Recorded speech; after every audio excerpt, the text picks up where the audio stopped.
My childhood was nothing like other kids. Instead of playing and exploring the world, I spent most of my time taking care of my two nieces. My sister, Sarah, never saw it as a sacrifice on my part, but rather as an obvious duty. When I decided to pursue my dreams, she unexpectedly made an outrageous demand to give up my future so I could continue babysitting while she enjoyed her life. This wasn't the first time I was trapped in Sarah's manipulation, but this time I refused to stay silent. Our confrontation exposed bitter truths within our family, forcing me to make a choice: continue sacrificing myself or step out of the shadow I had been imprisoned in for so many years. I never truly had a childhood. While other kids played, ran around, or spent time with their friends, I was stuck at home changing diapers, rocking babies to sleep, and taking care of my sister's two children. Sarah had two kids, an 8-year-old and a 4-year-old. Ever since they were born, I had become an unwilling babysitter, not because I enjoyed looking after children, but because I had no other choice. Sarah was never a devoted mother. She loved partying, cherished her freedom, and despised the feeling of being tied down by her kids. So, I became the replacement. Whenever she went out to have fun, I was the one looking after them. Sleepless nights spent soothing their cries, rushing home from school to cook for them and putting them down for their afternoon naps. It all became a routine, as if it was the most natural thing in the world. My mother warned me not to let myself be taken advantage of. Ever since I was young, she told me that I wasn't responsible for Sarah's life. But I didn't listen. As a child, I didn't see it as a burden. I just thought I was helping my family. But as I grew older, I began to realize the unfairness of it all. Sarah never showed gratitude. Instead, she treated my help as something she was entitled to. Because the kids spent so much time with me, they started calling me Mom. At first, I laughed and corrected them, but over time, it became a habit. At some point, I realized I had taken on the role of a mother without ever being asked. I hadn't given birth to them, yet I was the one raising them. Things continued this way for years until I started seriously thinking about my future. I wanted to go to college, have a life of my own, and chase my dreams. That's why I enrolled in a practical nursing course, a crucial step to strengthen my college applications. I knew this decision might not make Sarah happy, but I never expected her to react so aggressively. Sarah wanted me to put my future on hold just so I could keep taking care of her kids for a little while longer. She wanted to enjoy life before I left. But what about me? I had already sacrificed my entire childhood to be a babysitter. Was I supposed to give up my future too, just because of my sister's selfishness? That's when I had a terrifying realization. I had never truly lived for myself. For years, I had been nothing more than a shadow, a substitute, always stepping aside to avoid hurting others. But now, as I stood at the most important crossroads of my life, I knew I couldn't go on like this anymore.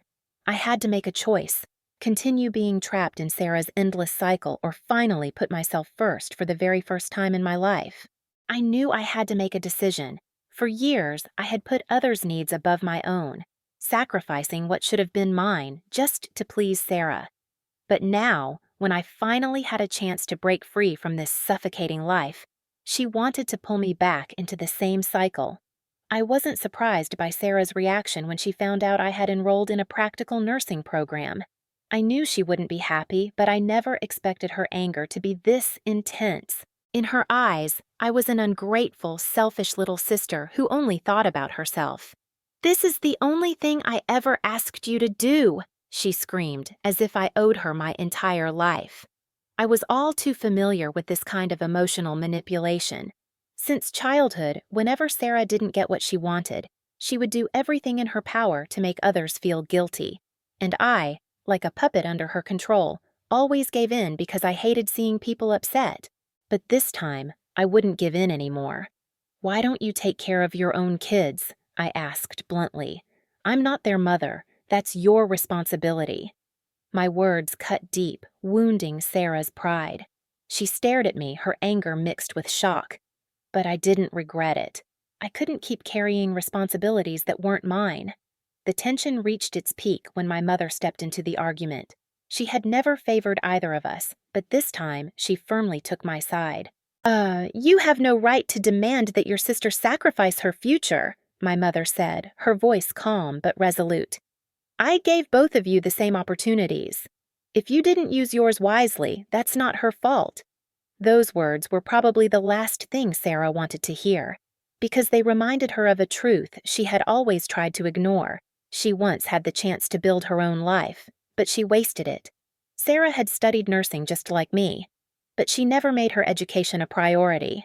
Parties, bad friends, and late-night outings had led her astray. She failed her final exams and eventually dropped out. Deep down, I knew Sarah wasn't just angry that I wouldn't babysit her kids. She was angry because I was doing what she couldn't. I was pursuing the dream she had abandoned, and that made her jealous. But I couldn't change Sarah's past. I couldn't go back in time and help her make better choices. I could only take control of my own future. Sarah burst into tears. Maybe for the first time, she truly felt hurt by our mother's words. But my mother didn't back down. You have children now, and you have to take responsibility for them, she continued. No one forced you to have kids, and if you can't take care of them, that's your problem, not your sister's. Those words rang out like a verdict. Sarah had no argument left. She cried for a while before walking away, leaving behind a heavy silence. I looked at my mother, expecting some kind of reprimand, but instead, she simply sighed and gave me a look of understanding. She had warned me before, but I hadn't listened. I had allowed myself to be taken advantage of for too long, and now I was facing the consequences. But at least this time, I had made the right choice. I had chosen myself. Sarah had left, leaving behind a tense and heavy atmosphere in the house. I still felt a lump in my throat, my heart pounding from the confrontation that had just taken place. For so many years, I had always been the one to yield, always staying silent to avoid arguments. But this time, I finally said what I had been holding in for so long. I am not the mother of her children. I knew those words had hurt Sarah, but I also understood that it wasn't because I was cruel or heartless. I was simply reclaiming control over my own life. I couldn't continue living in a role I had never chosen. My mother sighed, her eyes filled with a mixture of sympathy and firm resolve. You did the right thing, she said calmly. But you also need to understand that Sarah isn't just angry at you about this. She's angry at herself. I remained silent. I understood what my mother meant. Sarah wasn't upset because I refused to help. She was upset because I was living the life she had once dreamed of, but could never have. She looked at me for a long moment before adding, I've told you before. You've let her take advantage of you for too long. That statement made me realize a bitter truth. I had played a part in enabling Sarah's behavior. I recalled all the times I canceled my own plans to babysit her kids, just because she cried and complained about how exhausted she was. I remembered the weekends I could have spent out with friends, but instead stayed home, changing diapers and soothing her children to sleep. Sarah had gotten used to having me there. She knew that as long as she acted sad or frustrated, I would give in, and I had, over and over again. But I just wanted to help, I muttered. My mother shook her head. That wasn't helping. That was sacrifice. And you were never obligated to do that. A strange feeling settled in my chest. Part of me still felt guilty for Sarah, but another part felt relieved. For the first time, I truly understood that I was not responsible for giving up my future for someone else. My mother looked at me with an unusual firmness. From now on, you need to learn to put yourself first. You already lost your childhood. Don't lose your future, too. Her words struck me like a wake-up call. I had been caught in Sarah's cycle for so long that I had forgotten I had a life of my own. I thought about what lay ahead, my nursing course, college, a future I could shape for myself. For the first time in years, I felt excited about what was to come. Sarah might be angry at me. She might not talk to me for a long time, but I knew this was something I had to do. I couldn't keep living in someone else's regrets. I couldn't keep being a shadow in her life. I had to live for myself. After my confrontation with Sarah, I felt relieved, but also somewhat empty. Even though I had said everything I needed to, I couldn't deny one truth. My sister might never look at me the same way again. but I also understood that this was inevitable. I had always been the one to sacrifice, always putting her needs above my own. And now, for the first time, I chose myself, and that hurt her. Sarah didn't speak to me for days after that. The house became strangely quiet. I no longer heard her voice asking me to watch the kids, nor did I sense the unspoken arguments that had become so familiar over the years. The children still ran to me, still called me Mom, but this time, I patiently corrected them. I couldn't let them be confused any longer. I was not their mother, and I needed to set that boundary. My mother noticed the change in me. She didn't blame me. On the contrary, she seemed pleased that I had finally stood up for myself. One evening, she sat down beside me, her eyes filled with understanding. "Do you regret it?" she asked. I thought for a moment before shaking my head. "No, but I still feel guilty." She gave me a gentle smile. "Why?" I didn't know how to answer. Maybe because I still loved Sarah, no matter how selfish she was. Maybe because I had been so used to helping her that now, without that role, I felt a void. But more than anything, maybe because I knew Sarah was hurting, even though I wasn't the one who caused it. My mother sighed. "You did everything you could, but you have to understand. You can't be responsible for someone else's life. Sarah made her own choices, and so did you. You can't keep pulling her out of the mistakes she creates for herself." I stayed silent, reflecting on her words. I knew she was right. I couldn't change Sarah's past, nor could I shape her future.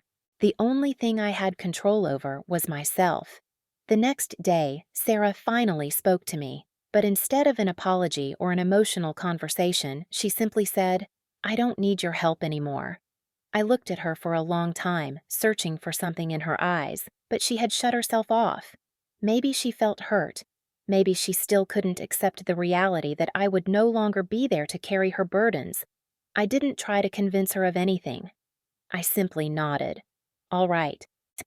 For the first time, I didn't feel guilty about letting Sarah take care of her own life. I knew this was the first step toward truly stepping out of her shadow, and no matter how painful it was, I had to accept it. I was no longer the child willing to give up everything just to please others. I was learning to live for myself. The days following my last conversation with Sarah marked a noticeable shift in my life. For the first time in years, I no longer felt bound by responsibilities that weren't mine to bear. I still cared deeply for the two children, but I no longer let them confuse my role in their lives. I was no longer their substitute mother, no longer living in my sister's shadow. My mother seemed pleased with my decision. She didn't say much, but I knew she was proud to see me finally standing up for myself. One evening, as I was sitting at the table reviewing materials for my nursing course, she placed a cup of tea in front of me and gently said, "You did the right thing, but you also need to learn to let go of the guilt." I looked at her, fully understanding what she meant. Even though I knew I wasn't wrong, a part of me still felt uneasy. Sarah kept her distance, and while I didn't want to return to my old role, I also didn't want our relationship to remain strained forever. But I understood. Some wounds simply need time to heal. Eventually, Sarah learned to take care of her own children. She stopped calling me every time she needed help. She stopped blaming me for not being there when she wanted me to be. Perhaps deep down she realized that I couldn't always be her safety net. And as for me, I began a new life. My practical nursing course kept me busier than ever, but I had never felt so free. Every day, I learned something new, met people who shared my goals and dreams. It felt as if I were reclaiming everything I had lost over the years, finally experiencing my own youth, making choices that were truly mine, untouched by anyone else's expectations. One afternoon, as I was sitting in the library, my phone vibrated. A message from Sarah. "I'm sorry for everything. I was too selfish. Thank you for always being there, even when I didn't deserve it." I stared at the message, feeling something tighten in my chest. I didn't know what had changed her, but I knew it was a step forward. I didn't reply immediately. I needed time to process it all, but I knew that no matter what had happened in the past, I would always be Sarah's sister, and maybe one day we could rebuild our relationship in a healthier way. I no longer felt guilty. I had done everything I could. In the end, I had learned the most important lesson of all. No one can live another person's life, and no one should sacrifice their own future out of guilt. I had stepped out of Sarah's shadow, and for the first time, I truly felt alive.